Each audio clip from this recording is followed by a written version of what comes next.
आज जो टॉपिक हम पढ़ने वाले हैं वो बेसिकली कोई स्ट्रेट लाइन आपको दी हुई है अनसिमेट्रिकल फॉर्म में, या ऐसे कह सकते हैं कि जनरल फॉर्म में। जनरल फॉर्म यानी कि दो प्लेन्स, जो दो समतल जब एक कट करते हैं जहां पर एक दूसरे को, तो वहां आपके पास एक लाइन बन जाती है। ठीक है, दो प्लेन जब एक दूसरे को कट करेंगे तो जो इंटरसेक्शन वाला जो प्लेस होता है जहां पर, उस जगह पर अपने पास क्या बनती है, एक स्ट्रेट लाइन बनती है। ठीक है, तो वो जो स्ट्रेट लाइन होती है उसका सिमेट्रिक फॉर्म कैसे लिखते हैं वो चीज आज हम पढ़ने वाले हैं इसमें। ठीक है, जैसे मान लेते हैं ये आपके पास कोई दो प्लेन है। ठीक है, ये दो प्लेन है, इस प्लेन ने दूसरे प्लेन को इसको कट किया अपने पास। एक ये कोई दूसरा प्लेन है, तो जहां पर ये कट कर रहे हैं एक दूसरे को, वो बेसिकली आपके पास क्या बन जाती है, एक स्ट्रेट लाइन बन जाती है। ये यहां पर आपके पास क्या बन जाती है, एक स्ट्रेट लाइन बन जाती है। तो इस स्ट्रेट लाइन का सिमेट्रिक फॉर्म हमें फाइंड आउट करना है। ठीक है, तो एक क्वेश्चन नंबर 17 था, 3D हमारा चल रहा था, उसी में एक जैसे ये आ गया था अपने पास कि ये दो प्लेन्स हैं बेसिकली। तो दो प्लेन जब एक दूसरे को कट करते हैं, ठीक है, तो उस जगह पर अपने पास क्या बन जाती है, स्ट्रेट लाइन। तो इन दोनों को अगर मैं एक साथ देखना चाहूं तो ये स्ट्रेट लाइन का इक्वेशन हो गया अपने पास। ठीक है, एक सरल रेखा का।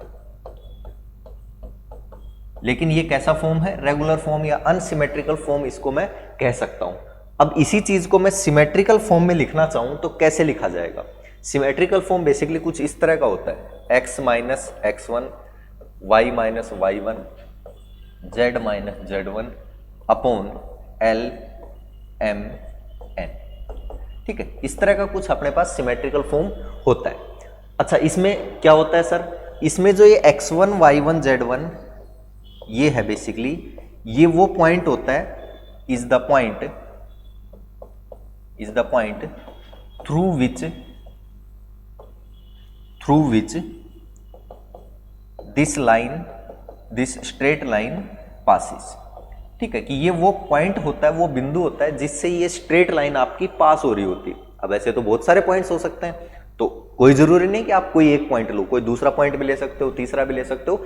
उस लाइन पर कोई भी एक पॉइंट निकाल लो कि हाँ इस लाइन से स्ट्रेट लाइन आपकी पास हो रही है।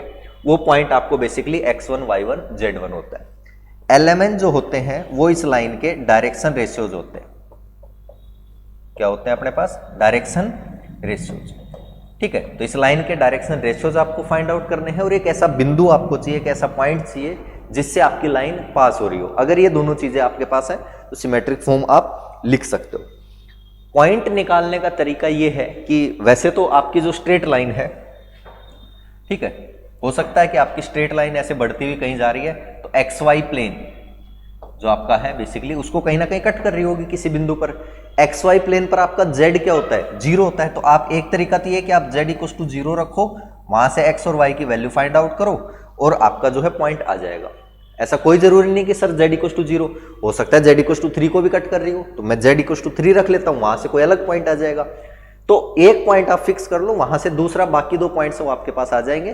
तो कहने का मतलब ये हुआ कि आप पॉइंट कोई भी ले सकते हो, इजिली हम निकाल लें, तो इसलिए हम z इक्वल टू 0 ले लेते हैं, तो आराम से वहां पर कैलकुलेशन हो जाती है।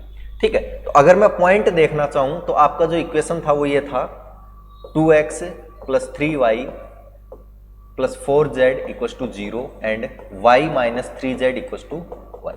अगर मैं z इक्वल टू 0 लेता हूं, z इक्वल टू 0 लेता हूं, उस केस में बताओ यहां पर y क्या हो जाएगा अपने पास, y इधर लेके जाओ तो y हो जाएगा आपके पास 1, y 1 हो गया, यहां रखा y1 z 0, तो 2x प्लस 3 इक्वल टू 0 यानी x इक्वल टू माइनस 3/2।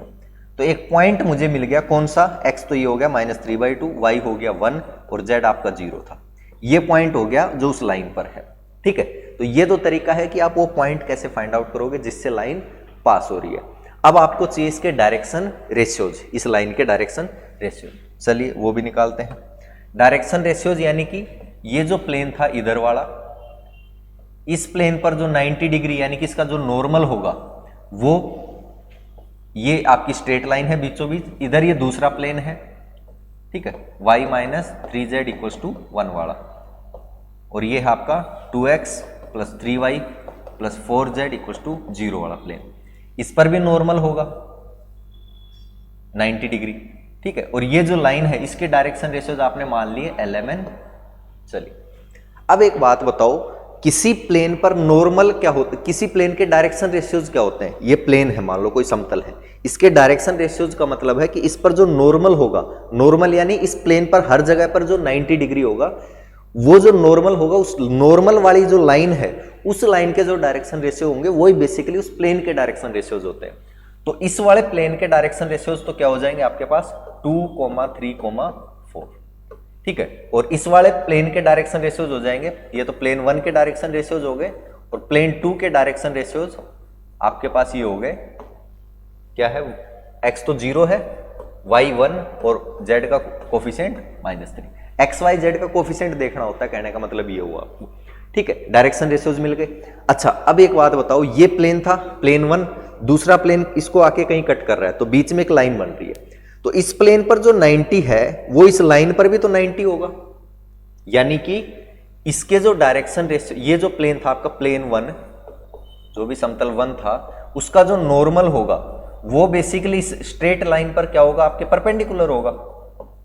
तो अगर कोई दो लाइन आपकी परपेंडिकुलर है, ये लाइन इधर जा रही थी, ठीक है, और नॉर्मल इस तरफ है, तो इनके जो डायरेक्शन रेशियोज का कोरस्पॉन्डिंग डायरेक्शन रेशियोज का मल्टीप्लाई करके आप और सम करते हो तो वो 0 आता है, ये हमने पढ़ा था, ठीक है। तो इसके तो LMN है और प्लेन 1 के क्या है 2, 3, 4, तो 2L + 3M + 4N equals to क्या हो जाएगा आपका 0। कोई डाउट इसमें। सिमिलरली ये जो प्लेन था फर्स्ट, इसका नॉर्मल लाइन के भी परपेंडिकुलर है, ठीक है।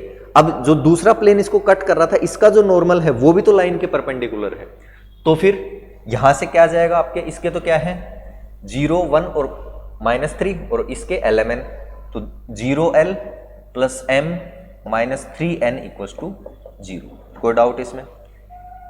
अब आपको वैल्यू चाहिए LMN की। नॉर्मली आपके पास 3 कोफिशिएंट होते हैं, 3 वेरिएबल होते हैं और 3 ही इक्वेशन होती हैं, तो आराम से इसको हम सोल्व कर सकते हैं। बट यहां पर प्रॉब्लम क्या है कि आपके पास 3 वेरिएबल है बट इक्वेशन 2 है, तो इसको कैसे सोल्व करते हैं, L M N अपॉन,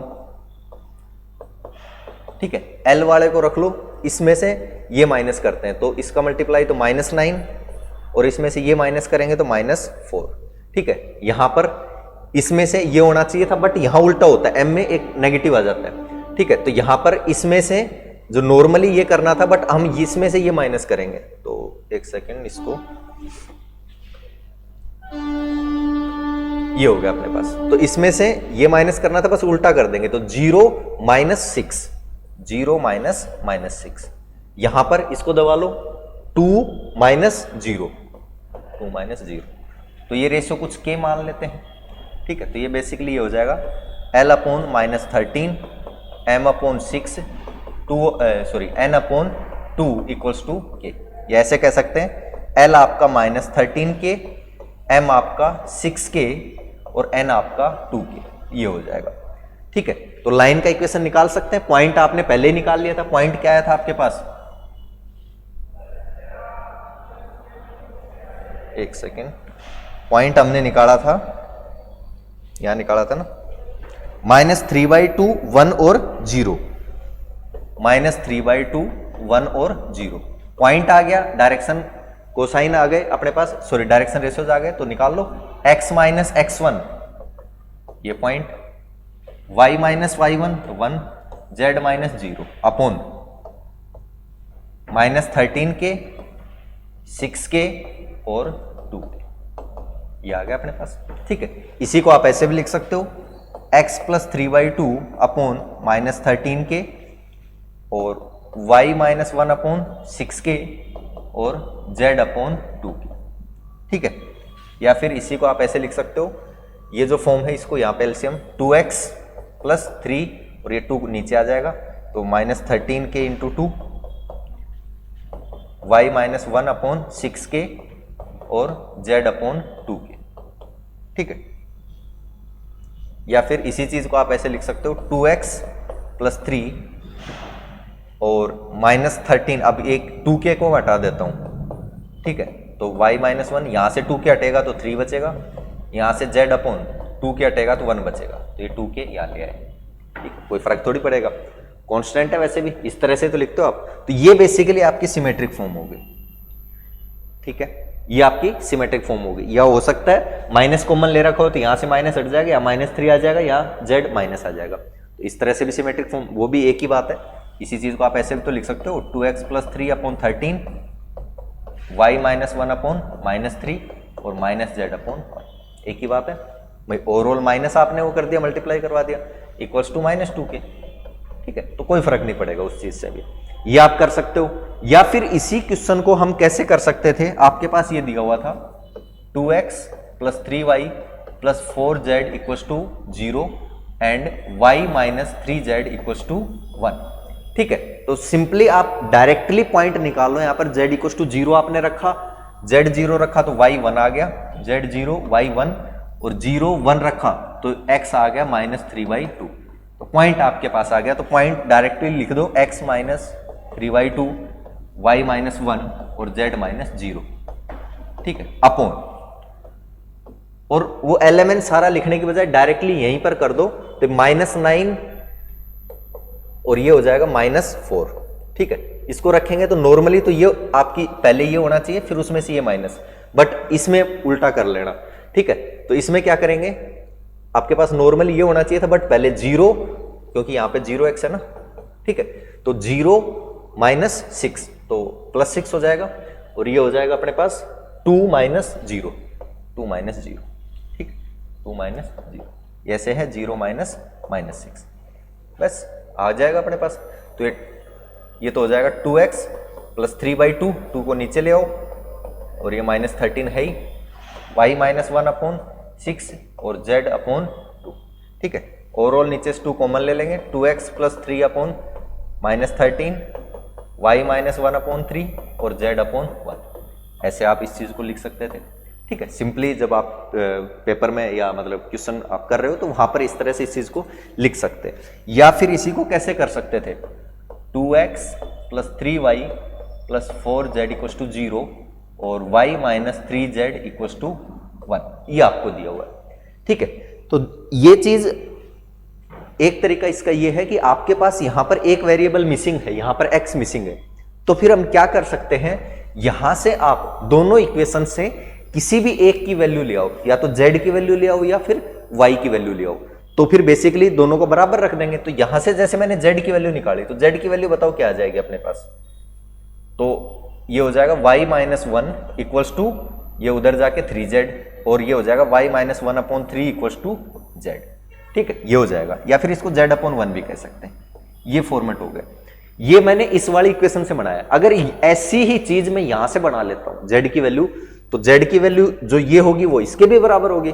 तो मैं यहां से क्या करता हूं, अब यहां से z और x में रिलेशन चाहिए आपको, तो y को हटाना पड़ेगा, तो y यहां से हटा दो, y क्या आ जाएगा 1 + 3z, ठीक है, 1 + 3z रखो इसमें, 2x + 3 और y आ गया 1 + 3z + 4z = 0, ये आ जाएगा आपका 2x + 3 + 9z + 4z = 0, 2x + 3 = उधर ले जाओ -13z, और हमें सिर्फ z चाहिए, तो 2x + 3 अपॉन -13 = z, ये ऐसे कहें z अपॉन 1, एक ही बात है, ठीक है। ये भी z अपॉन 1 के बराबर है, ये भी z अपॉन 1 के बराबर है, तो मैं इसको ऐसे लिख सकता हूं, 2x + 3 अपॉन -13 बराबर है y - 1 अपॉन 3 बराबर है z अपॉन 1 के।